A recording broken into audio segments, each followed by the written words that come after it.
The high-voltage machine is connected to the battery pack and powered on. We are ready with the RS485 communication module. RJ45 connector plugs into host RS485 CAN port. Insert the USB head into the computer USB port. Then open the software on your computer. This is the interface after opening the computer software. We can switch the language in the language settings, supporting Chinese and English. If the number of battery strings is greater than 16 seconds, you need to select for 100 in cell volt number. Click Open COM to connect the battery pack. The loading interface shows that the battery pack is connected. Loading to green letters indicates completion. We click on Para setting to view or modify parameters. The protection parameter is 0. We first click Read All to read the parameters. Protection parameters will be adjusted according to customer needs before leaving the factory. No changes are required by the customer.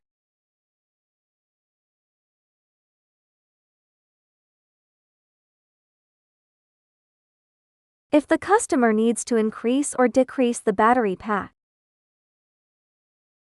just change the serial numbers 1, 2, 3, 4, 13, 14, 15, 16.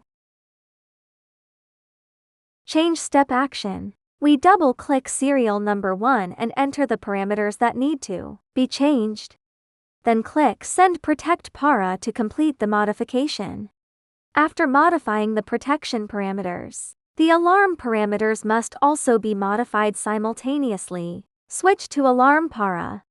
The data modified in the alarm parameters must be consistent with the protection parameters. After entering the modified parameters, then click Send Protect Para to complete the modification.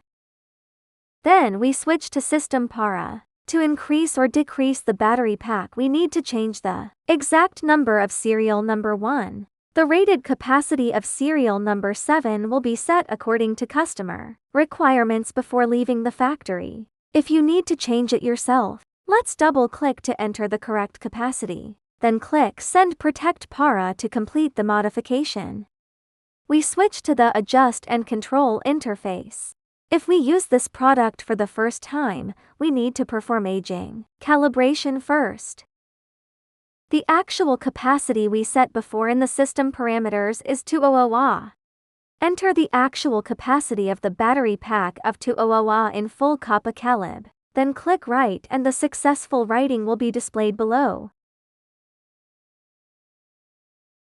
Then enter 60% of the actual capacity in remaining kappa calib.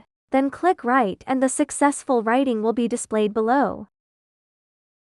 Then discharge the battery until the protection board activates over discharge protection and stops discharging. At this time, the SOC is 0%, and then it rests for half an hour. Then charge the battery until the protection board activates. Overcharge protection and stops charging. At this time, the SOS is automatically corrected to 100%. Change communication protocol. The first step is to click Protocol Inquiry to query the current protocol. The current communication is UART and the protocol is LWs. If you need to change other agreements, pull down the Slave Protocol window. Optional communications include UART or CAN. We choose CAN. Then pull down COM mode selection to select the corresponding protocol. Then click Execute, and the bottom will show that the protocol is written successfully. Then click Protocol Inquiry to query the current protocol. Shown is our changed communication protocol.